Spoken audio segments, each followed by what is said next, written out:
Vamos con el primer tema del aislamiento. Es el tema 15 del ADN a las proteínas, también conocido con el nombre de síntesis de proteínas, y vamos a empezar por el primer capítulo, que es la transcripción. Esto se encuadra en un bloque que podemos llamar de expresión genética, que es el proceso mediante el cual los genes van a producir proteínas. Tenéis aquí la definición de gen que ya hemos visto durante el curso. Sabemos que los genes son los segmentos de ADN que contienen información para la síntesis de una cadena polipeptídica y que están dispuestos a lo largo del cromosoma. En la especie humana tenemos entre 20.000 y 25.000 genes. El conjunto de todos nuestros genes se conoce con el nombre de genoma. Os pongo aquí las diferencias entre el genoma de procariotas y de eucariotas. En el de procariotas tenemos un genoma compuesto por un único cromosoma circular con ADN de doble cadena, aunque también algunas bacterias tienen ADN en los plásmidos. Una particularidad de los procariotas es que sus genes son continuos. Toda la información contenida en los genes se utilizará para formar la proteína. En eucariotas, el genoma está en el núcleo, fundamentalmente, aunque también hay orgánulos como mitocondrias y cloroplastos que también tienen ADN. Tenemos más ADN que en procariotas porque somos más complejos. Tenemos ADN altamente repetitivo, secuencias que se repiten a lo largo de los cromosomas y que no codifican para proteínas. Se cree que tiene función reguladora. Otra particularidad nuestra de los eucariotas es que nuestros genes están fragmentados, divididos en exones, regiones que se van a transcribir y traducir, e intrones, regiones entre los exones que se transcriben pero no se van a traducir en proteínas. Aquí tenéis la estructura de un gen eucariota, tenéis varios a lo largo de un cromosoma, y en cada gen distinguimos tres regiones. Una región promotora, a la que se va a unir la enzima encargada de realizar la transcripción, la ARN polimerasa, la región codificante, dividida en exones e intrones, y una secuencia que va a indicar el fin del gen, llamada terminador. Una pregunta que se os puede hacer es que hagáis un esquema del denominado dogma central de la biología molecular, que fue enunciado por Francis Crick, el co-descubridor de la doble hélice. Este dogma central nos decía lo siguiente: partimos de un ADN que tiene capacidad autorreplicante, de ahí esta línea circular, que se puede transcribir a ARN, un intermediario necesario para después obtener la proteína. Tras el descubrimiento de que algunos virus tienen una enzima que puede convertir ARN en ADN, llamada transcriptasa inversa, se actualizó el dogma central y queda como veis aquí abajo. El ADN, con su capacidad de replicación, se puede transcribir a ARN, que también se puede autoduplicar, y el ARN se utilizará para obtener una proteína. Incluimos en esta modernización la flecha azul, que hace referencia a la existencia del fenómeno de la transcripción inversa, la conversión de ARN en ADN. Bien, elementos necesarios para que se realice la transcripción. La transcripción es la obtención de ARN, cualquier tipo de ARN, a partir del ADN. Por lo tanto, vamos a necesitar una cadena de ADN que va a actuar como molde. Recordad que el ADN tiene dos cadenas, pero solo una, denominada molde, va a transcribirse. La otra, que no se transcribe, se llama informativa o codificante. Vamos a necesitar la enzima encargada de copiar el ADN y convertirlo en ARN. Se llama ARN polimerasa. En procariotas solo tienen una y en eucariotas tenemos tres. La 1, que participa en la síntesis del ARN ribosómico, la 2, que participa en la formación del ARN mensajero, y la 3, que participa en la síntesis de ARN transferente y también de cadenas pequeñas de ARN ribosómico. Por supuesto, necesitamos los componentes del ARN, los nucleótidos, ribonucleótidos, con adenina, guanina, citosina y uracilo, en su versión trifosfato, puesto que vamos a utilizar la energía contenida en estos enlaces altamente energéticos para aprovecharla en la formación de los enlaces del nuevo ARN. La transcripción consta de 3 etapas. La primera, llamada iniciación, comienza cuando la ARN polimerasa reconoce una secuencia especial al comienzo del gen que indica el principio del mismo. Esta secuencia, propia de todos los genes, se denomina promotor.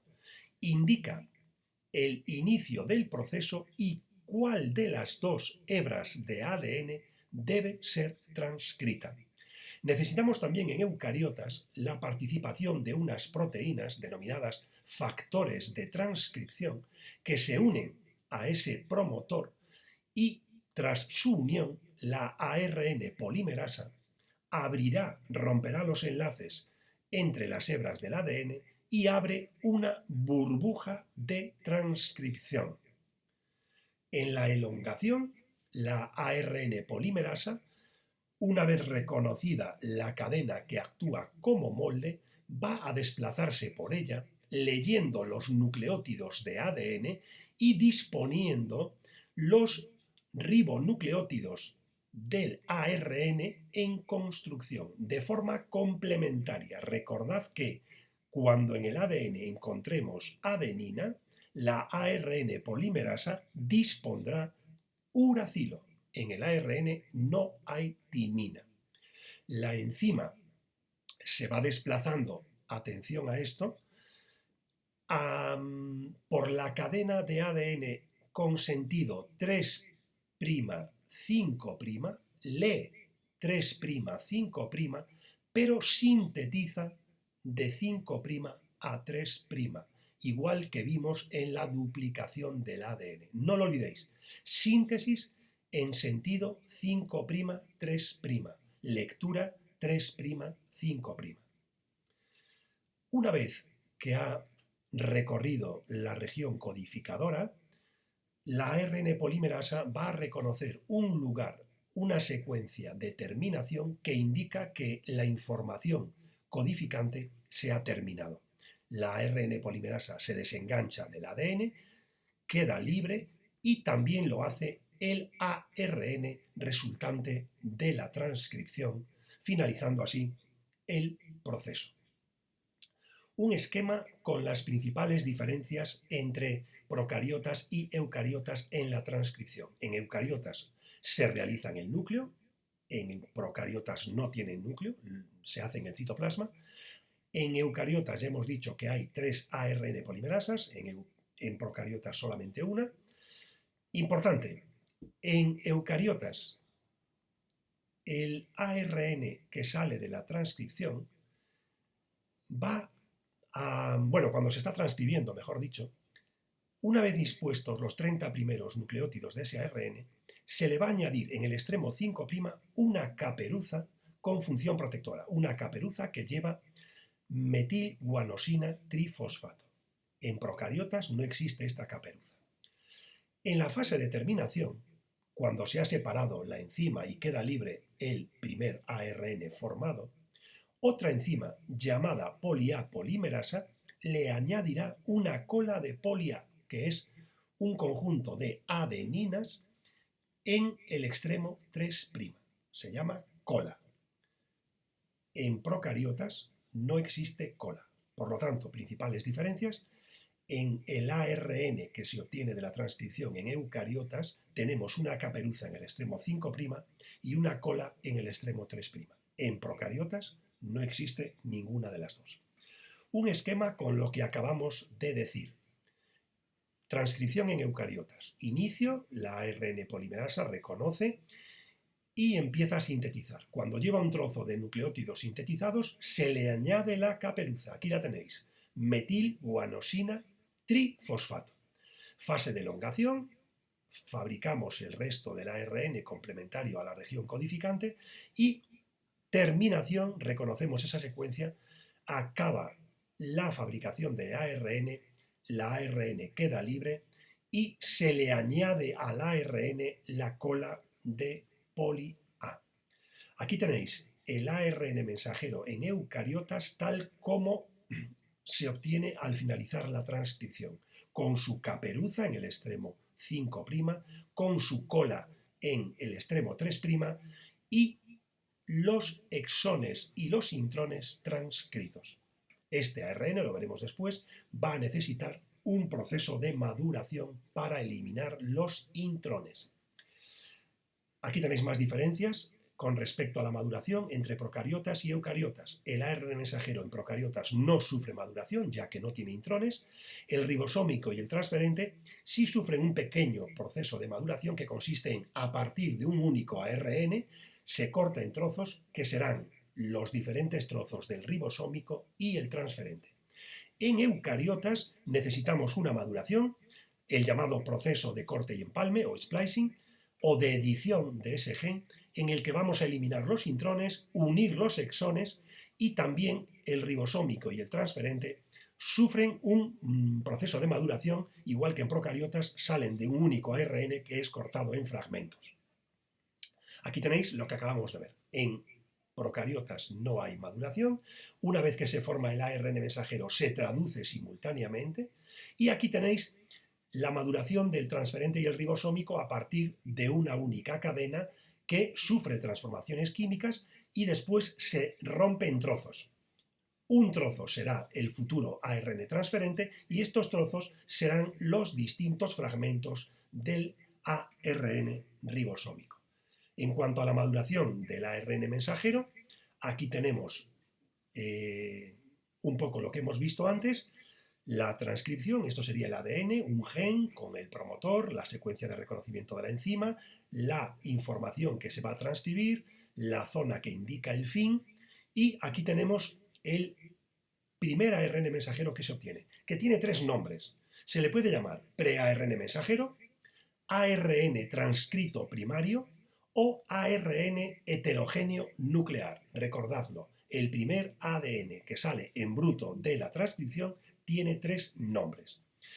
Ese ARN necesita un proceso de edición, de maduración, de splicing, en el cual una enzima, lo vamos a ver a continuación, va a reconocer los intrones, los va a cortar y va a volver a unir los exones, obteniéndose el ARN mensajero maduro, listo para salir del núcleo y en el citoplasma sufrir la traducción, la formación de una cadena polipeptídica. Aquí tenéis el proceso de eliminación de intrones llevado a cabo por estos complejos denominados espliceosomas, que están formados por unas proteínas y una enzima llamada ribonucleoproteína pequeña nuclear. Lo siento por los nombrecitos. Este complejo, del tamaño de un ribosoma aproximadamente, reconoce los extremos de los intrones, los aproxima formando un bucle y cortando. Este proceso lo haríamos con todos los intrones que hay a lo largo del ARN, eliminaríamos todos los intrones, el espliceosoma queda liberado y obtenemos un ARN mensajero solo con los exones listo para salir al núcleo. Para terminar un cuadro con las diferencias en la transcripción de procariotas y eucariotas. Primero, un comentario sobre el ADN. En procariotas este ADN está menos condensado porque no tiene histonas. En eucariotas, al tener histonas, está más apretado, más condensado, como ya vimos. Acordaros, con respecto a la maduración, en procariotas los mensajeros no son procesados, no sufren maduración, mientras que en eucariotas sí, como acabamos de ver. Otro nombrecito, los mensajeros de procariotas son policistrónicos. ¿Qué quiere decir el palabra? Quiere decir que su traducción origina varios polipéptidos. Traduciendo un solo mensajero, podemos obtener varias cadenas polipeptídicas, mientras que en eucariotas son monocistrónicos. De cada ARN, solo una cadena polipeptídica, monocistrónicos, policistrónicos. La transcripción y la traducción en procariotas son simultáneas. En eucariotas, la transcripción ocurre en el núcleo y la traducción, que tiene que esperar a que finalice la transcripción y la maduración, ocurre en el citoplasma.